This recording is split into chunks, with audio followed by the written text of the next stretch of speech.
Hey, it's that Skydive Sim guy here today with my guests, Chris and Chuck from Lieutenant Michael P. Murphy's Navy SEAL Museum. How are you guys doing? Doing excellent. Doing great. Yeah. Great. Thank you so much for joining me. Chris, I'll start with you. You're the executive director and former Navy SEAL. Tell me a little bit about your background as well as what you do at the museum. Well, I grew up here in New York, went into the service when I was about 20, went through the special boat unit training, and then went through the SEAL team training and was stationed at SEAL Team 2. Did about 7 years in the service before I got injured and then medically retired. Came back home to Long Island and started a company doing audio, video, and technology for private residences. And over the years, really was into that. And then it got to hear that there was whispers there was going to be a Navy SEAL museum created on Long Island. So probably seven or eight, maybe even 9 years ago, I started trying to get involved with the museum. Once I got in touch with the family, I was able to offer my services. And my original thought was I was going to come in as an audio video expert, design the systems for their, TV displays, projection, sound, burglar alarm, fire alarm, cameras and things of that nature. And then that would be kind of my donation or my role. That was what I was looking to do. And that was my, hopes with getting involved. And it turned into something a lot greater than I expected. They offered or asked me to be on their board while the museum was being created.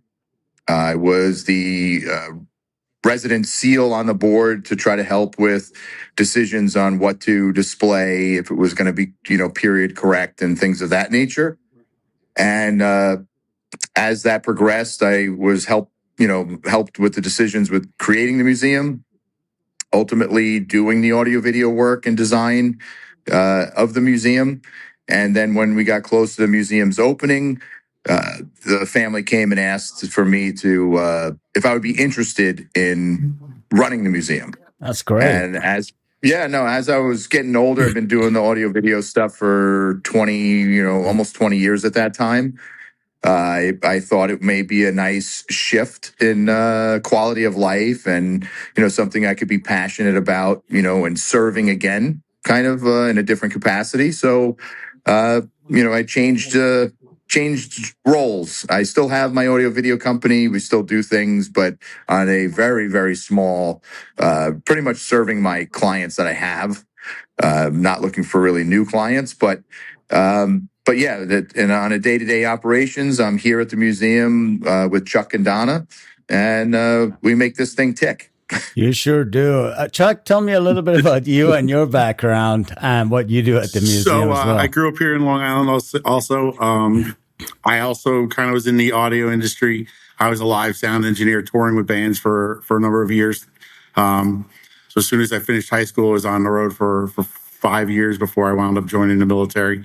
Wound up going into the Navy, wanted to go into the Special Forces, but couldn't. Vision issues. But I had, at that time, been a rating that was acceptable for the special operations. So I continued with that, did all my schools, got a couple extra schools, and then was assigned to Coronado as support. So I worked with EOD, Mobile Unit 3, the boat units, and support for the teams, anything that anybody needed. Spent about 3 years there and then went to aircraft carrier USS Nimitz. Spent about 1.5 years there until I got injured and was medically separated from the military. Came back to New York in 2001, just before 9/11. And then when 9/11 happened, everything starts changing, of course.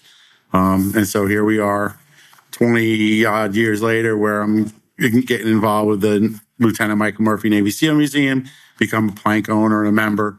As it's opened, I'm kind of coming in twice a week since I live local and spending some couple hours each day here talking with everybody. And then wound up being offered a job to kind of come and work and share the knowledge that I had learned while I served and while I served with in Coronado, and it's a great thing. That is great. Yeah, it looks like they pulled you both in. You guys weren't really trying to do what you're doing, but you kind of got brought in just with the right people. Definitely. Absolutely. Yeah. It just was more of a life happening, where things align and people cross your path, and you may not expect it or have been looking out or looking forward to something like that happening, or a change. If somebody told me years ago that I would be dressing mannequins and giving tours at a museum, I would say you're crazy and laugh. But that's what I'm doing now. So Yeah. Yeah, speaking of that, different. tell me a little bit about the day-to-day operations. What do you do? Do you really dress mannequins?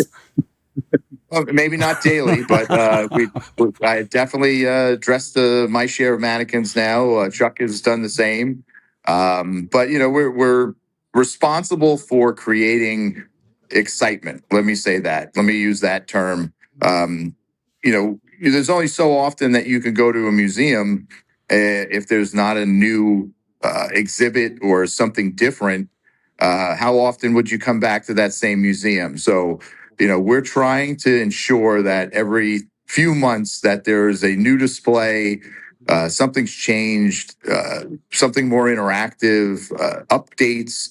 So, we're constantly brainstorming on how can we make the museum, memorable, where people would be excited to come back again. That's really what we do day to day in a brainstorming situation. But normally we're walking around ensuring that anybody that's visiting, if they have any questions, making sure all of the displays and exhibits are functioning correctly, and then operating the rides, and that type of stuff. Trying to market and promote, the museums here. Right. Chuck, you want to add to that? We do a lot of school groups. So, like Chris said, with the tours and stuff, sometimes it could be 80 or so students. So you're kind of doing movies, you're doing rides, you're getting them doing a skydive simulation jump, and just kind of talking day to day about what the UDT and SEALs contributed from World War II to the current date, and how it affects everybody's lives today. Speaking of the skydive simulation and all that, Chuck, you and I met early about a year ago, maybe a little less than a year ago, when you wrote on our support page saying that ride along feature wasn't working, which is a feature we had in there that I didn't even know anybody's going to. We made it originally for a Nike experience where they had an event and they wanted to do almost like a tandem jump, and the people that were at the event would just kind of get to experience that. So we had taken all the Nike stuff out and put it on the store just for people to experiment. And then you said it's not working anymore. You also said, there's kids that put it on. And to be honest, I thought it's just like a small office, like a doctor's office or something that's checking it out. But then you and I talked, and I saw this is a lot bigger than what I had thought. And you guys actually have like a lot of people that tour there. So tell me a little bit about the experience you guys have with that. Before I really got involved, Chris and the board and others had discussed adding a skydive simulation to it. So they had kind of reached around and they had found SKYDIVE SIM. So we had the meta system, and we kind of were starting to build the area. And then when we started building it, we found that with the skydive sim for the kids and stuff like that, and the regular patrons, sometimes it was a little more to try to get them into one of the other areas of the jumps. So what we found that worked easiest for everybody was to put them on a tandem jump and let them do the jump to the Statue of Liberty and the base jump in the city. And then all of a sudden it was gone. It wasn't working or something. And that's when I had reached out and we started talking about, you were saying that you didn't even realize anybody used it. And I explained that was the reason we were using it. But then we had the chance to talk about doing a jump to the museum, which we had talked about here. That would be a much more fun idea. as I kind of jumped into Google Earth on the Skydive Sim and saw I could put in the museum's address and do a jump to the museum. So we kind of pitched that to the board and pitched it to you, and you came up with a great plan also. Yeah, I thought it was a great idea because, it kind of ties the whole thing together. They're landing right in front of your museum and they've already walked in, so they recognize it. So a chance to see it from above. And we also talked about, I think originally we did a very easy one because we wanted everybody to be able to go through it. And then you came back and said, hey, can we make this a little bit more difficult or maybe have different difficulties? Tell me what inspired that. What we found, with everybody, like when we did it, we had to make it kind of like a game because obviously when they jump out of the aircraft, you don't know where the museum is or anything like that. So we kind of made it so you're coming right to it with rings and different objects that were items that, the SEAL teams and the operators would be carrying or utilizing. So when you were doing the easy level, you always went through the ring and you always landed perfectly at the spot at the front of the museum. So it was kind of like, yeah, it was fun, but it was just a thing. So when we kind of talked about making multiple levels, and we did easy, medium, hard. So now you could land off course a little bit. You could, by the time you got the hard, you could land in a tree or you could bounce off the building. But it made it more challenges. They went quicker as you went into the medium and hard. So you had to be more reactive to it, and it made you challenge yourself to get better on it. And then we kind of threw in the scoring also, Right. which then it becomes a competition between each other. Definitely. Yeah. And I know that I think I had showed you what we were working on at the time, which was a New Balance shoe, another one of those event things. And in that one, they were releasing a new shoe. So they wanted their patrons to be able to catch the shoes as they're coming down on their canopy. And we showed you that. And you guys came up with these really interesting objects to collect as you're coming down. How did you guys come up with the objects? It would just be more of like a mission-centric kind of loadout. So if you needed night vision, a weapon, a backpack, things of that nature. So we just wanted to have a little more SEAL-centric, cool kind of things. Like, oh, I need to grab this. Almost like playing a video game and having like a medical pack so you can get extra life. Like have that kid mentality where they understood what they were doing and helped you direct them. While skydiving, the whole premise of this came up, like Chuck said, a long time ago, where I saw a Skydive Sim, I tried it on the Meta, and I brought it to the board saying, hey, let's do a virtual experience. Chuck and you have brought this to a whole nother level that I couldn't even have imagined, by your collaborating together. So, we learned early on that if you just did it straight Skydive Sim and somebody jumped out, did a hop and pop and opened too early, it would have taken them 20 minutes to get down, and you'd have to explain all the buttons and how to move. And because of our tours that we do where the kids are very excited to try it, we needed something that was a little less learning curve, quicker kind of experience where it was only a minute or two so we could cycle through people, and something that would be, a fun experience. So you and Chuck came up and honed this into what we have now. We did. And I want to actually ask you something. You're a former Navy SEAL, so obviously you skydived. What was your first impression when you saw the store version? You said you tried it and you jumped. What did you think when you tried that out? Oh, well, you get, I haven't jumped in a while. I don't get the opportunity in New York to jump as much as I would like to do. But when I broke it out with Chuck and we're standing in the, our like conference room area of the museum, and I'm stumbling around with the VR goggles on because it felt so realistic as you're moving, it was shocking on how much a video game with the goggles can trick your brain into feeling the sensations that you do feel. The only thing I was missing was the wind at that time and, the gut feeling when you open. that deceleration feeling, so that was really, the two things that were missing in the game, but it was very realistic and very impressive when I first, tried it. And then we gave it over to Chuck, and I think you were doing the same Yep. thing, bopping around, right? Yeah. What was your So- impressions, Chuck? It was funny because I'm watching Chris and I'm like, oh, this is going to be interesting. And I put it on and I had the same experience, as you're coming in and you feel like you're coming into land pretty quick and you're bracing yourself and you start taking steps like you got to, stop yourself as you're going. And it was a lot of fun. And then to keep trying different ones, and like in the original one, I would do the stadium jumps and stuff like that because I like trying to get into the stadium areas. And the same thing, you kind of feel that rush, but you don't have the wind. So like what we did with the one that we set up now for the kids and everything, we put some fans in here so we can add some wind, and we try to incorporate some of those things that we thought were missing anyways.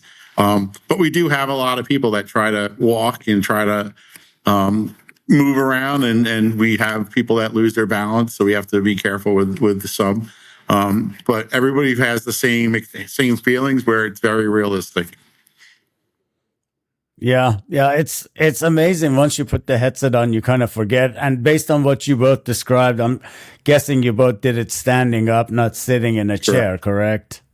Yep. Yes. Yeah. Standing up, and if you jumped out and pulled, it took a long time to get down. Yeah. Even if you were, trying to force the chute to dump air, you still would take a while. Yeah. But, I remember a couple of times playing with it where I could feel myself like beating up with sweat, because you're moving around and doing stuff. But it's very realistic and very, a very good simulation. Thank you so much. Yeah. So you guys, aside from Skydive Sim, you have another room which has the motion chair, and I think it's a submarine experience. Tell me a little bit about that experience you guys have going on. No, I'm going to let you, because you dealt with Ilya a lot more on that one. Okay. Yeah.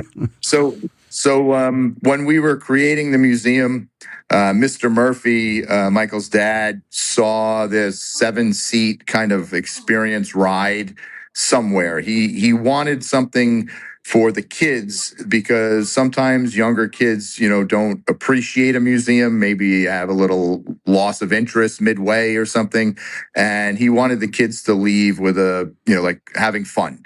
So his initial, request was to get a ride. So we purchased this ride from the Ukraine, a company from the Ukraine, and it came. It's rock solid. We've been using it for 3 years straight. But it's a 3-motor, XYZ kind of access where you get full motion. It has fans for wind. It has mist, to get a feel of mist into the fan.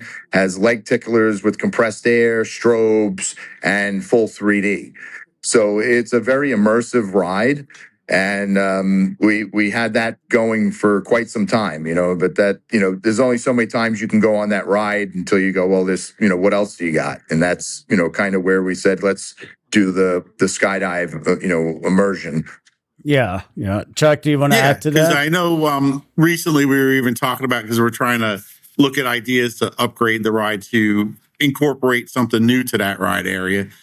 So we've talked about different things like a mission style.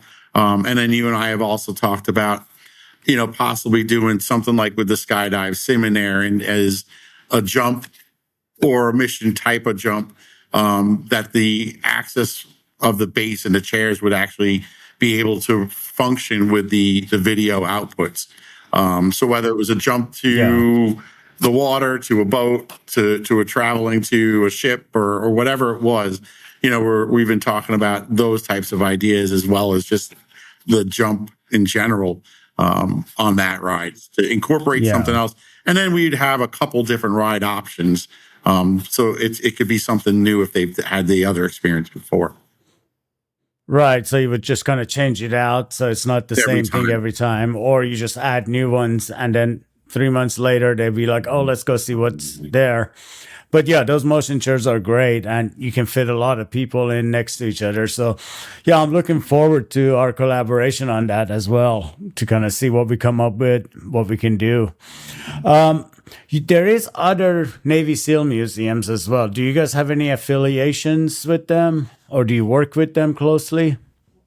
Well, we're not directly affiliated with them. There was the original National Navy SEAL Museum that's down in Fort Pierce, Florida. They have now opened a Navy SEAL Museum in San Diego, which is kind of a teaser museum right now, where I believe they're going to try to build a larger museum in San Diego. I don't know how do they phrase They're that, going to Chuck, kind of for use San Diego? the San Diego one as their platform, their jump platform there. And then they're gonna look to build one from the ground up right along the waterfront area, and then kind of have that as their, that'll be their main museum, but the other one will be their showcase. I went out there in September as the pre-opening, just to get an idea. I believe it was originally the Museum of Modern Art. It's right next to the trolley station in downtown San Diego. Really nicely done, a lot of technology. And they have I think we kind of discussed, they had an Oculus style experience of their own, where they do a shipboarding. And with each chick, I think they did 5 persons, but each person is in a separate chair. Instead of like our ride room has a 7-person ride room, they have individual chairs and different units. Yeah, so we're not affiliated with them. We work well together. So we're trying to share resources now. I know the SEALs that run both of those museums. Chuck is very close with the museums themselves, just from our personal support and time of visiting and things of that nature. So we have a great relationship with them, but we're just not in a business sense, working together. I see. Makes sense. Yeah. Makes total sense. So tell me a little bit about the groups. I know you said you guys have small groups coming over there, and then you have some really large groups coming in. Tell me about day-to-day of that.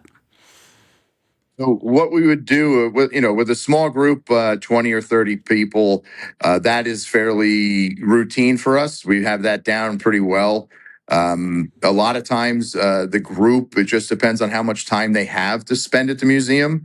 If they have a long time, 3 or 4 hours, then we could give them a movie in our conference area, so they could sit down and watch Lone Survivor for 2 hours if they, never seen that movie and it's age appropriate. So we could do a movie first, then bring them in, do a tour for about 45 minutes, and then have a ride, with the motion 7-seat ride, and then their group could go through the skydive sim area. So we can incorporate multiple things to give you a really cool experience. With the larger groups, there's only so many people that can fit in an area at one time, and there's only so loud that I can speak. So we limit those to about 50 people. A group. So that's probably 50, 60 max would be, the largest group that we would take. So if there's a school, and we do have a lot of schools that come this way, they would bring about 120 people. So we would take 60, put them in the movie, in that conference area, start the movie. I would take 60. They would do the tour, the rides, do all of that, explore, and then we would swap the whole unit, so everybody gets the full experience, nobody misses out. And sometimes we can't use the skydive sim, but it's just a time issue, because we don't want to show one kid or get 1 or 2 kids to do it, and then all of a sudden you have 80 other kids going, "Nah, that's not fair. I didn't go." Yeah, I can imagine. So yeah. So it's a little more involved getting the headset on and doing that stuff with each person, So it's a lot of hands-on with a lot of people. So It sure is. Chuck, do you No, want to I mean, add I to think that? that pretty much covers it. I mean, we've had some other groups that are not even school groups. Business groups, business partners, and boards, county officials that have had events here, veterans groups that have had events, and the same thing. They usually will use the conference area first, and then kind of come through, do the tours. Of course, we do the skydive with everybody that's interested. And the vast majority of people that have come through have wanted to at least try it. Some of them don't necessarily do the whole thing, but they give it a shot. Yeah, makes total sense. And then you guys have a golf course near you, right? You have people from the golf course coming in. Oh, well, it's not a bad thing having the golf course near us. We do get some incoming golf balls, even though we have Oh, golf 125 balls. foot nets up. So we do have a issue per se of flying objects sometimes, but people do come here to golf because it's a county park, and they then see that the museum's here. So it's kind of nice because you do have some exposure. But we really haven't had many people come No. over with their golf clubs, right, Chuck? Afterward, yeah, it's more they were golfing and then they saw the museum and then they come back. There is another museum on the property, which is a maritime museum. That's a much older museum, very nice museum, but that covers more of the Great South Bay here on Long Island. Where it would be all the clamming and oyster men from back in the 1800s. They show all of those things. So it's a much different type of museum than what we have. We have a lot of explosions and gunshots. Oh, wow. So, nice. yeah. So tell me what's coming up first quarter, second quarter. Tell me what you guys have planned. Well, I know Go for it, we've Chuck. been recently approved for a Black Hawk helicopter, so we'll be getting a helicopter hopefully coming in late spring. I believe it is. It's supposed to be decommissioned the end of this month, beginning of January. Working, we have a desert patrol vehicle that will be getting set in place shortly, and then we'll start with our workups to our spring. We do the Murph Challenge here, so we'll start getting that ready. Hopefully that'll launch with Forge. I believe it's going to be around the beginning of February again, like last year. And then we'll start planning for there because we'll have the Murph Challenge here at the museum the weekend of Memorial Day. So we usually do it Saturday. Have people come down and do the Murph Challenge with their friends and family and make a day of it here at the museum with us. Tell me more about the Murph Challenge, what it all Chris? involves. So the Murph Challenge is a workout that Michael used to do when he was deployed, and most people believe that, or may have it in their mind that the military travels with like a LA Fitness or some sort of gym with them, and that's not true. You use what you have around you, especially when you're in the desert or in a operating base where you're sleeping in tents. Everything is very temporary. So that's kind of how CrossFit came about, where you would be flipping tires or pulling ropes and, doing that sledgehammer, hitting a tire. You're doing things that are around, doing exercises that you could with things that are around you. So Michael used to run with a weighted vest on, his bulletproof vest. So he would run a mile. He would then do 100 pull-ups, 200 push-ups, 300 air squats, and then another mile run, all with a weighted vest. So that, after he died, somebody heard about it, brought that workout back and started doing it locally in Arizona, and it spread through CrossFit, and it became a very big international kind of workout, raising money for the Murph Foundation and now for the museum. So it's an annual event. People do it every day. CrossFit utilizes it in a lot of the workouts, but it's a very well-known workout now. But we host it here. We've been hosting it since we opened.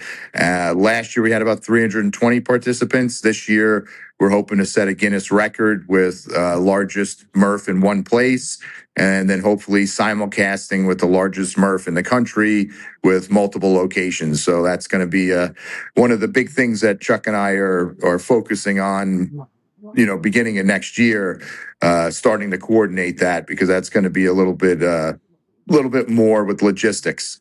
That sounds amazing. Yeah, it sounds like a good workout. I'm sitting here listening to you and like 200 push-ups. I wonder if I can do 10. Yeah, you can break it up. So a lot of people break it up. Oh, okay, you can break it up. The mile, you're supposed to do it, and I don't want to say unbroken, but you're supposed to do 100 pull-ups all, back to back, right? Together. Granted, you may come off the bar, and do sets of 10 or sets of 5. So what I do is I do the mile run, 5 pull-ups, 10 push-ups, 15 air squats, 20 sets of those. I see. And then I go and run a mile again.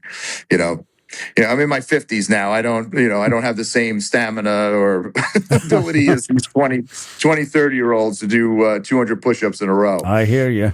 Yeah. Is there anything you guys want to add that we haven't talked about?